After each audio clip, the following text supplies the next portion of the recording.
General साहब, जो ये सारा सिनेरियो बना, जब भी ऐसा होता है पाकिस्तान में कोई हुक्मरान जाता है, चाहे वो अपनी अक्सरियत खो चुका हो, लेकिन वो बयानिया ऐसा ज़रूर बनाता है कि इसके पीछे कोई साजिश है या कुछ भी है।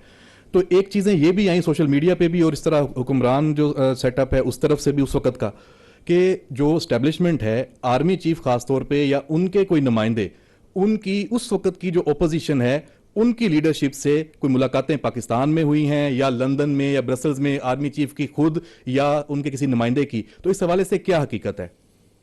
देखिए, इसमें कोई सच्चाई नहीं है, कोई हकीकत नहीं है ये।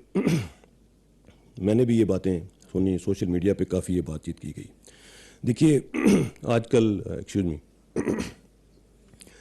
आई थिंक इन्वेस्टिगेटिव जर्नलिज्म आजकल बहुत आगे जा चुका है।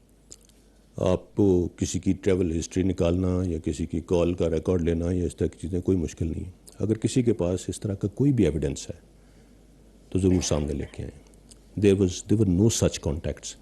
This was not, I mean, जो कुछ लोगों ने कहा कोई शायद कोई डील थी या कोई ऐसी चीज़, फॉर गॉड सेक ऐसा कुछ नहीं है। किसी ने, मैंने ये भी सुना कि somebody said कि जी शायद कोई एक्सटेंशन के लिए कोई बात चल रही थी, कोई इस तरह की। अच्छा, let me put this thing to rest today once and for all. Chief of army staff is neither seeking an extension nor will he accept an extension, no matter what. He will be retiring on the 29th of November 2022. I hope this answers all the questions. So there was no such thing. तो please इस चीज़ के अंदर ऐसी, मैं जैसे मैंने कहा, ये किरदार कुशी के मुतरातिफ है, बगैर किसी एविडेंस के, बगैर किसी चीज़ के। So please don't do that.